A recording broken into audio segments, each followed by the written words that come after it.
What's good everyone, I'm Zayas, and today I'm here with my top 10 completed manga list of 2022. Just to quickly recap the rules, basically it has to be a completed manga which finished in 2022, it has to be fully translated, manhwa all the variations count, and I'm ranking them in order from 1 to 10, with 1 being the highest. Starting with the honorable mentions, I have Among Us. Now it's really hard to notice when you're reading this series, but this series is actually a reference to the popular video game Among Us, which is one of the best video games of all time. Nah, I'm just kidding. There's no honorable mentions. This is mostly because of the translation rules. There's a lot of good series out there just aren't fully translated, but I really struggled to find actually 10 series, so this 10 spot is pretty close, in my opinion, of not making the list. And at number 10, I have Akasaka with Kaguya-sama. Now, I've reviewed this series, and my rating then was probably higher than what my rating would be now, because the ending was not great. It kind of went in the direction that I expected it to go, but all that being considered, the series was still pretty good overall. The ending is not great, and there are some low moments. Akasaka probably didn't enjoy the whole drawing process of manga, which is why he probably switched to writing in Oishi no Ko, and that's probably why the quality was affected a bit. But when it's good, Kaguya is genuinely very, very good, and there's tons of fun rom-com moments, tons of fun comedy moments earlier on in the series that I think a lot of people can enjoy. At number 9, I have What Happens Inside the Dungeon by Reva.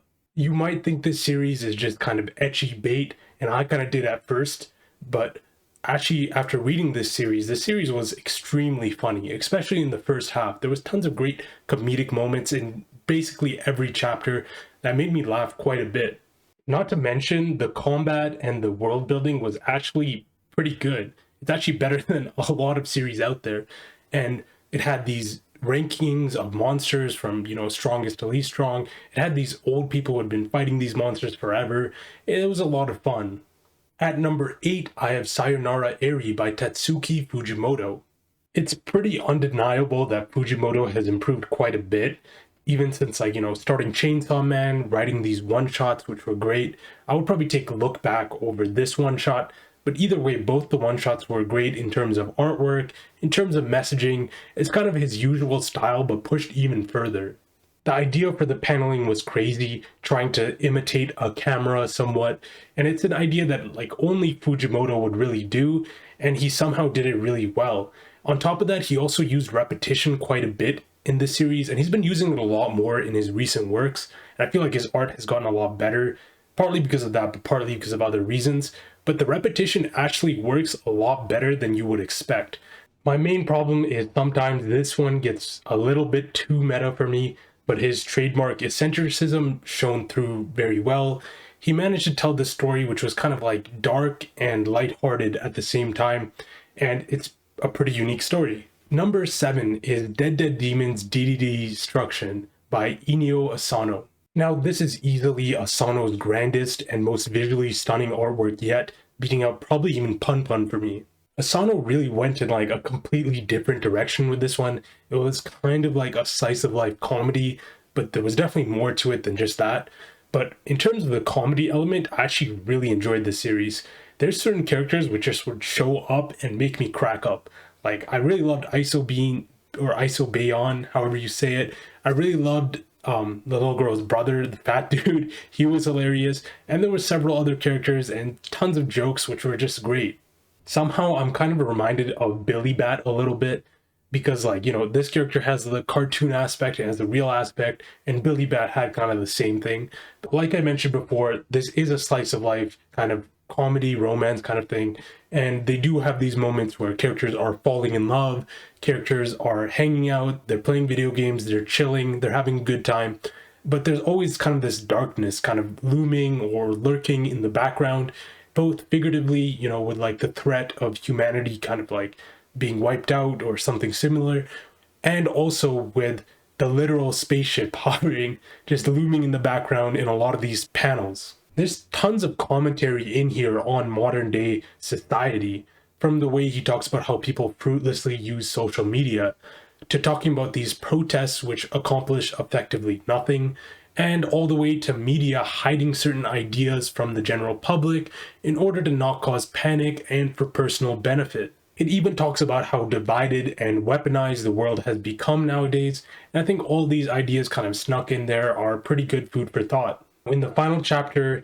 he said that Dededededestruction, I can't say it, isn't finished. So he is starting a new serialization on March 10th called Mujima of the Deep. So I'm assuming this is somehow related to this series, but officially it's completed, so it's on the list. Number 6 is About the Movement of the Earth by Uoto. Right off the bat, this kind of has this historical manga artwork kind of thing. It kind of reminds me a bit of History and Ad Astra, Scorpio to Hannibal. If you like those series, you'll probably like this series. The series has a very interesting premise, and it really does deliver on the premise. The whole idea is that there's this battle going on between people who want to find the truth and spread the truth in the world, and the people who protect the old ways and are the old guard. And the whole battle between these two sides is what makes the series interesting. The passion and dedication these characters have to finding the truth is great as well. The whole vibe of this world felt pretty fitting. The drawings and all the dialogue made it kind of feel like you were taking a historical trip, although it's obviously not historically accurate. I don't know how historically accurate it is, but obviously some things feel kind of embellished for the story, but I can't really blame it for that. Number 5, we have Ji-Hoon Jeong with The Boxer. Now, the series being called The Boxer, you might think this series is about boxing, maybe, but in reality, the series is actually barely about boxing, and it's mostly really character focused. I feel like the highs of this series were really high.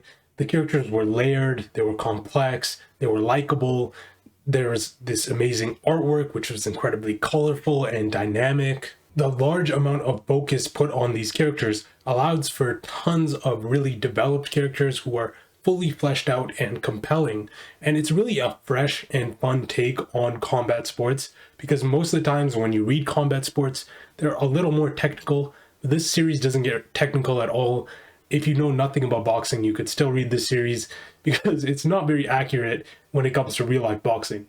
Number 4, Chihayafuru by Yuki Suetsugu.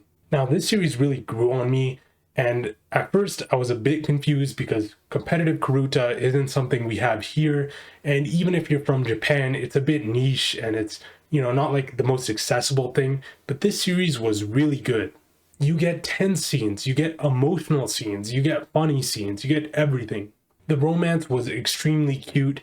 Mashima was my favorite character by far, and I kind of doubted him, but my man did it. He did it. I had no faith, and I was really happy with how his story turned out. It was great. Literally, fuck you, Arata. Fuck you.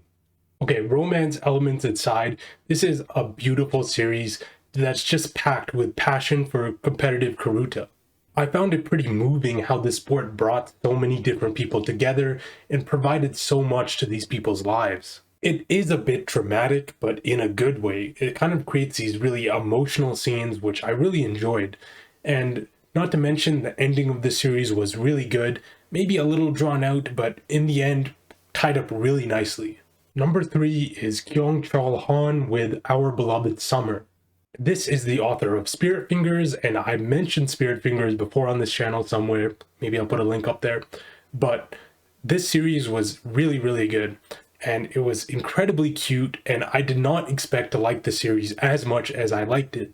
I can confidently say that this is the best romance series I've read in a very, very long time. When it comes to artwork, I kind of suspected this was going to be good based on her previous stuff, and it was very, very good. But what really kind of like took it over the edge for me was the romance. It was this really cute, really wholesome kind of like love that kind of blossomed out of hate, and the entire time I was reading it, I kind of just was smiling. I love these characters. I love their arguments. I love how they're kind of like, bickering back and forth. And slowly they're kind of falling in love, growing together, learning a lot more about each other. And the series was relatively drama-free, which I feel like a lot of romance series have a problem with just shoving way too much drama into the series. And I wish more series would take this approach of just being casual, lighthearted, and fun. And they were given a good ending. Like, what more can you ask for? Oh, also, there's also a K-drama based on this series. I have not watched it. I don't watch K-dramas. I don't know what happens in it. But to me, this series is where it ends, and I'm only considering this as canon. Number 2 is Diamond no Ace Act 2 by Yuuji Terajima. If you liked the first Diamond no Ace, obviously you'll like this. If you like sports manga, go read the first Diamond no Ace. It's really good. Now, I'm not a baseball fan. I don't watch baseball. I don't play baseball. But when it comes to Japanese manga, the baseball sports manga are always some of the best ones, I feel. I feel like there's a really big Japanese baseball culture, kind of leading to these manga being very good. I feel like this series has everything you would want in a sports series: the fire, the determination, the competitiveness, the dedication that these characters have. What it lacks in originality, it more than makes up for in other aspects, like the tons of hype that goes on during the games, the constant growth that these characters are going through, the teamwork, which, is messy at first, but finally starts to come together. In Act 2, I just loved watching this new team kind of come together and finally start to mesh. And not to mention, the passion and all the excitement in this series is undeniable. Look out for the sequel if you're a fan, but I don't know when it's coming out. At number 1, I have the easiest pick in this entire list, super easy, Golden Kamuy by Satoru Noda. If you haven't read this, get started. Like, what are you doing? This series has everything. It has gorgeous, lush artwork. It has these crazy, over-the-top characters, 95% of which are probably clinically insane, but that's kind of what makes it so fun, the constant chaos, the not knowing what's going to happen. Not to mention the comedy, which is also great and helps to break things up and not keep things as tense. You also get this crazy adventure over half of Japan all the way almost into Russia, I think. And then there's also this peak that you get into Ainu culture, which is kind of this small culture which has faded away, but it's very interesting. The chase for gold was exhilarating, and the series finally slowly built up to this insane conclusion, which you just have to check out for yourself. Go read it. That's my list. Thank you everyone for watching. Let me know what you would include on your list. Let me know the ordering of your list. Is it the same? Is it different? I will be coming back soon, and like and subscribe.